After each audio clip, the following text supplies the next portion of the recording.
advancements that are moving on will not only help the Negro cause, so to speak, but the cause of the whole of America, because the shape of the world today just doesn't permit our nation the luxury of an anemic democracy.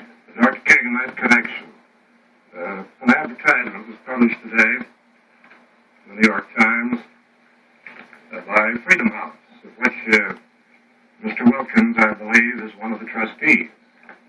And the membership of Freedom House the board contains many prominent people whom I think would be regarded as humanitarian, both white and Negro. I interpret the text of this advertisement to reflect a feeling among these thoughtful people that moderation now is required more than it has been in the recent past. Would you interpret this statement in that light? I'm sure you've seen it. I'm sorry I haven't had a chance to read the statement, but on the question of moderation, I would be the first to say that if moderation means moving on toward the goal of justice with wise restraint and calm reasonableness, then we must pursue this path. But if moderation means slowing up at any point and capitulating to the undemocratic practices of many of the forces that are against democracy, then I think it would be tragic and certainly immoral to slow up at this point. I think that moderation must mean moving on, if it means anything, with calm reasonableness. Yes, well, let me quote to you just one statement in the statement made by the Public Affairs Committee of the Freedom House. We strongly urge that the right of all to be seen and to be heard be kept inviolate. We deplore both the rowdyism that forced a Negro minister off a Chicago platform and silenced that city's mayor, and that which broke up the picket lines before a Bronx diner. They cite other instances. I think they probably could have cited the recent action against the mayor of New York, who's taken part in your movement. Are these extreme actions condoned by you and your group? I wouldn't say that I condone every action that is taking place at this time. I think we must see that we are in the midst of a great social revolution in this nation, and no social revolution can be neat and tidy at every point. I think the amazing thing is that it has been as neat and tidy as it has been, and it has been as nonviolent as it has been. This reveals that there is a great deal of discipline in this movement and a great deal of dignity. And while there may be things here and there that may come for the moment and things that we may not condone, I still feel that by and large this has been a well-disciplined movement, deeply rooted in the principles of nonviolence and peaceful protest. Mr. Spivak.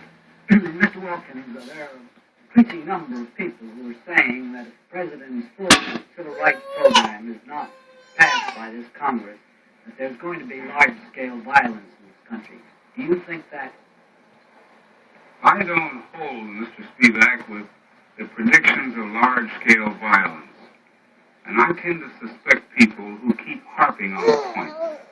It seems to me they are, in a way, encouraging violence and planting the idea of violence. The Negro has been disappointed before, both in legislation and in other matters, and he has not resorted to violence. I think there will be deep and widespread resentment, which may be very articulate and perhaps unpleasant. But I would not predict that there will be violence if the President's program is not passed. Besides, let me ask you the other side of that question. Suppose the full program is passed. Will the Negro organizations give the country a chance to digest the new laws, or will they immediately ask for new laws? So the President's program, of course, was greeted by everyone as, while the most comprehensive ever offered by a chief executive, still one that was not radical. It's a moderate program. And if it is passed in its entirety, all the problems will not go away, and there will be no necessity, as I see it, as I read the bill, for the country to have a chance to digest the bill. It isn't that indigestible. It won't choke you to death.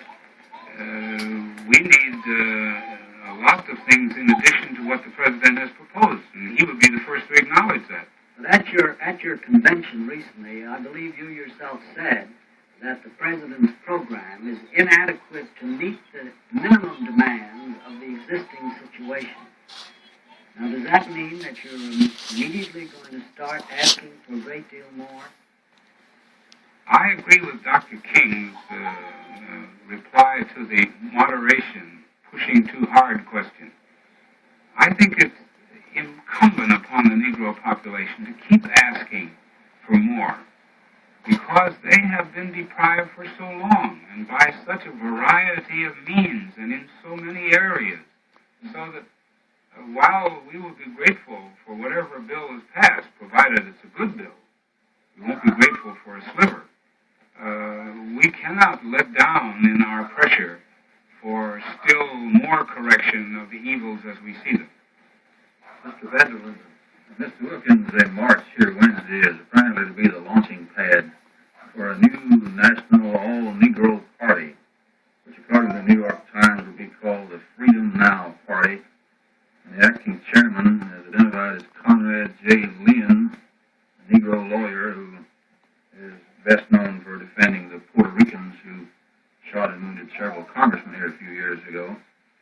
He says that this is to be the party of change and challenge and will take the issues to the streets. I'd like to ask either you or Dr. King favor such a formation of an all-Negro party. Mr. Lynn is the organizer of that party. He didn't consult me about it, and he hasn't to this moment consulted me about it. And I got my information on it, as you did, from reading the New York Times. Do you personally favor it? I don't believe in racial or religious parties. They belong to the old world. The old world has religious parties and ethnic group parties.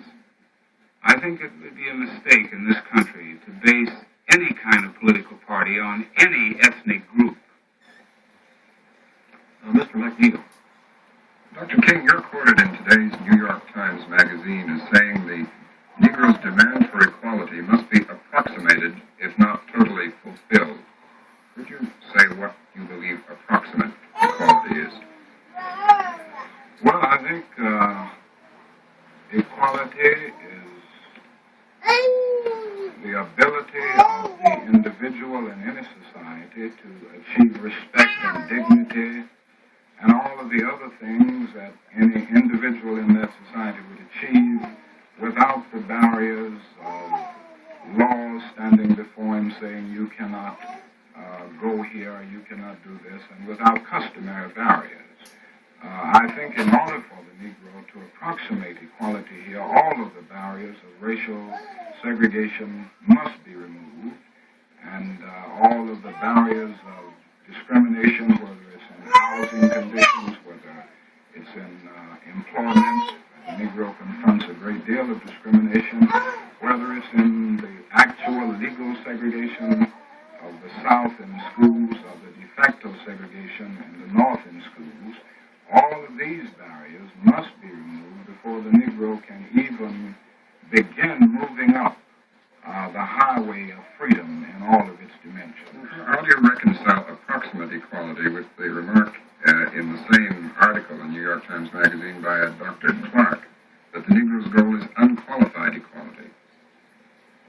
Well, I think this is the goal. I'm speaking now of just something of a starting point, but not feeling that if we get these things, we will have achieved the end. These things are the things that must be existing in order to begin the process of becoming citizens in this nation. I do feel that if we are to be truly Americans and citizens, then we must not have anybody standing before us on the basis of race. Does that mean you don't believe in social